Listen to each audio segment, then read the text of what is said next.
How's it going, everybody? Welcome to We Do Tech, and also to my look at the brand new AORUS RTX 4080 Master. Now, previously I did do the unboxing and review of the Gigabyte Gaming OC 4090, and I thought that thing was big. Well, this thing is even bigger. I unfortunately don't have that card with me anymore, but I'll show you guys just some pictures side by side of how it looks. Because yeah, I do hope that your case has enough space, because otherwise there's gonna be a problem. We'll get into how big it is, all of the looks and everything else. Then the full review is going to be on the main channel We Do Tech, so definitely check that out with a link in the video description. But just before we get into actually unboxing this massive thing, I want to hear from you guys. Are you actually planning to upgrade to, let's say, the new RTX 4000 series GPUs? Maybe, let's say, once the 4070 comes out, 4060 maybe, or 4050? Or are you sticking with your current setup, whatever that might be? Or are you maybe planning to switch to something else? Well, let me know down in the comments below, because I'm pretty curious to what everybody else is planning to do. But now, anyway, with all of that out of the way, let's get into our unboxing of the AORUS RTX 4080 Master. So, firstly, let's talk about pricing as well, because the previous 4090 was retailing for around $1,600. And I just pumped my camera up there. And that was for the standard edition, with some of the higher end versions like the AORUS Master going for around $100, $200 or more. And it's most likely going to be the same case here. So MSRP wise, it's starting at $1,200, whereas this one will most likely retail for around $1,300 or $1,400. So it's still quite expensive, especially if compared to the previous 3080. Now there's the 10 gig and also the 12 gig version, but the 10 gig was retailing for around $700, and I believe the 12 gig was retailing for around $800 at launch, whereas the 3080 Ti was retailing for, I believe, $1,200 or just below $1,200. So you're pretty much paying for a Ti version here. So hopefully we'll definitely get Ti performance out, which most likely we will. But anyway, let's quickly get further on and you guys can see just how big the thing is. And we're gonna do some comparisons as well, just to see how big this card is. But before that, quickly take out our 16-pin power adapter, which we'll talk about as well. Next up, you do have your AORUS badge here, so if you want to stick that somewhere, you can as well. Next, you have your GPU support bracket. So for the size of this thing, as you guys can already see, this will most likely come in handy quite a bit if you want to just not bend your board or your GPU. So that is pretty much it. So now let's get out this massive thing here.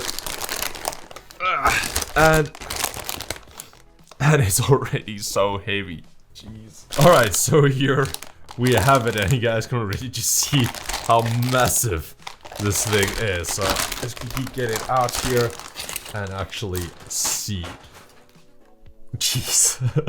Now, previously again, I did the 4090 Gigabyte Gaming OC, which was relatively big, but I do know that the Master version was even larger, and it does look like they use the exact same shroud here, the exact same design. So they might have changed some of the cooling going on. That's usually the case, but the size, the fans, the design pretty much looks exactly the same. So yeah, just look at the massive gap there.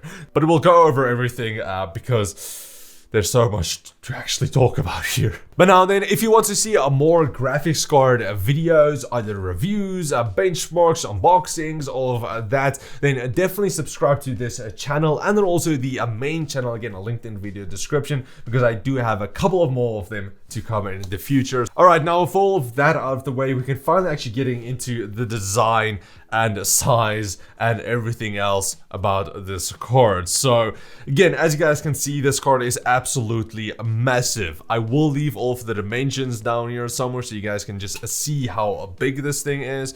But just for comparison, again, this is the 4080 Master. And this is the Gigabyte Vision RTX 3080, which I believe was a reasonable card. Not too massive, but also not really small. Alright, so let's just put this one here.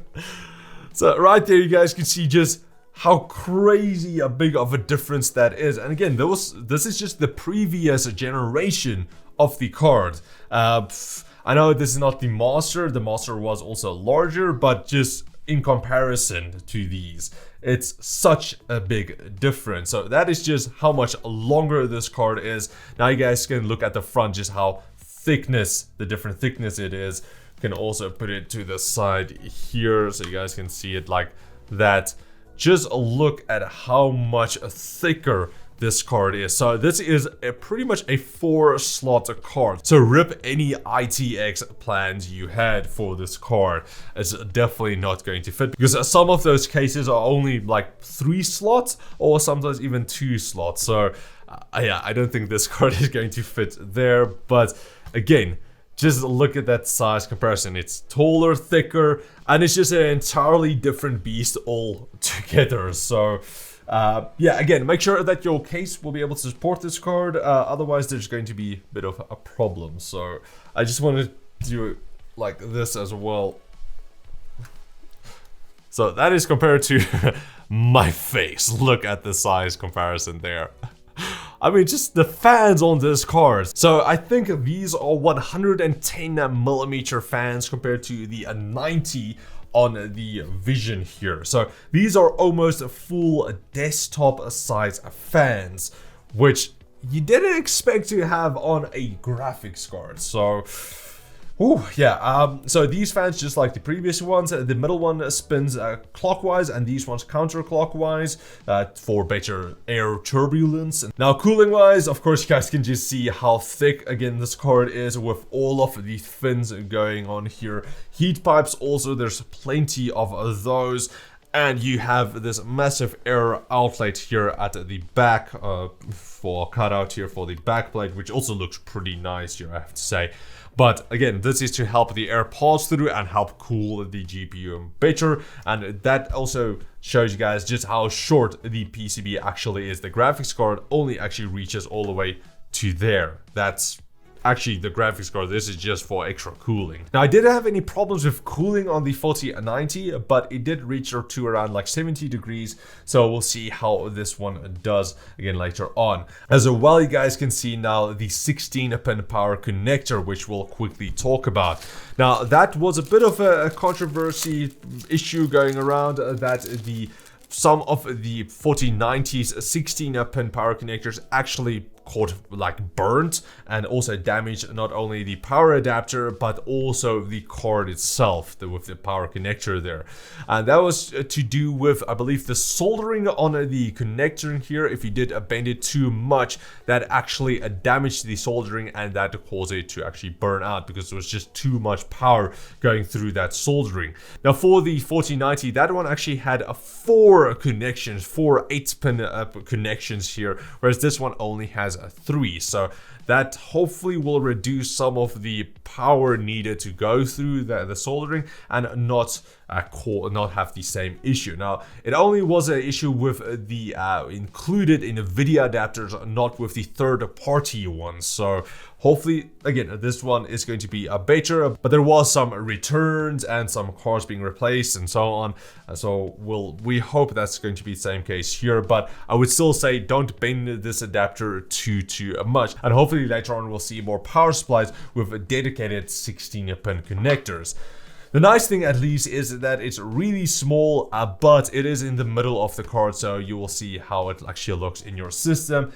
In mine, it didn't look too great, especially with all of these dangling around, so we'll see how that looks later on. As for the design of the AORUS Master, AORUS kept it pretty reasonable here. It's nothing too crazy. That depends on what you like. Sometimes you like a bit crazy. I remember with the 1000 series and so on, AORUS went complete monstrous with the designs and RGB and everything, which I actually quite miss. but I do believe that was a bit too much for some. So they kept it a bit more neutral here with the black and a silver gray color scheme here. You do have some of the RGB lighting here, and then also you do have a little screen here on the side of the card as well, which I find to be pretty cool. So you can put some of your temps there, you can put some graphs there and so on, some graphics. So you do have a nice little addition here as well. You can of course turn that off if you want to also, I believe. Now for our back plate here, it's just pretty reasonable here. Again, you have your massive cutout here, but otherwise it just looks pretty nice silver with the AORUS logo there and also the eagle there as well. On this side, there's nothing really going on there, and on this side you do also have your dual BIOS switch here as well. So your OC mode and also your silent mode, so max performance or silent. Now as for our I/O, just like pretty much everybody else said, it is a bit limited with the 40 series cards so far, where you only have a single HDMI 2.1 port and 3 DisplayPort version 1.4As. Now you do have a newer version of DisplayPort, which I believe is DisplayPort 2, which can actually support much higher resolutions and also frame rates, which you might want to have if you are enabling DLSS and so on, especially with DLSS 3.0, which will up your frame rates quite a bit, almost double sometimes. So that would have been nice if you want to play 4K over 100. I believe it's a max at 120 or 140, whereas with DisplayPort 2.0 you can go to about 240, I believe. So that's a bit of a disappointment, but I believe it should still be fine. Not a lot of people are going to actually play 4K 240 Hz. I don't believe there's really a monitor that's able to do that. Probably if you have a super ultra wide, that could actually do that. But nothing that I actually own yet, so we'll leave it at that. Now then, if you have any idea of a product you would like me to feature either in a video comparison, review, unboxing, whatever it is, tag me and also the brand in a tweet and I'll see if I can get that arranged for you. Alright, so that's pretty much it for our unboxing video here of the AORUS Master RTX 4080. Now, I'm going to leave all of the benchmarks for the main channel video, so that's going to be the link in the video description for that, where we're going to do all of the gaming performance. We're going to compare it to the 4090, and then also we're going to do temperatures and so on as well, power draw and everything. But so far I'm just really amazed at how big this thing is, even bigger than the Gaming OC 4090 that we did. And again, just a look at that difference. Not the most massive card, but still a reasonably sized card. So yeah, hopefully it fits in my system. The 4090 just fits in my case, so hopefully I don't have to rebuild my entire system just to fit this card. I really hope that. But anyway, a big shout out to Gigabyte South Africa for sending the card over for our unboxing video and also the review on the main channel. If you guys want to get this card for yourself, the pre-order should be open right now. So I will leave links in the video description once I actually have a place to find them. So again, check out the link in the description for that, but I will update it once it's actually available. So yeah, that's pretty much it for my unboxing video. I do hope you guys enjoyed it. If you did, please like, share, subscribe, and comment like always. And we'll check all of you guys next time. Cheers, guys.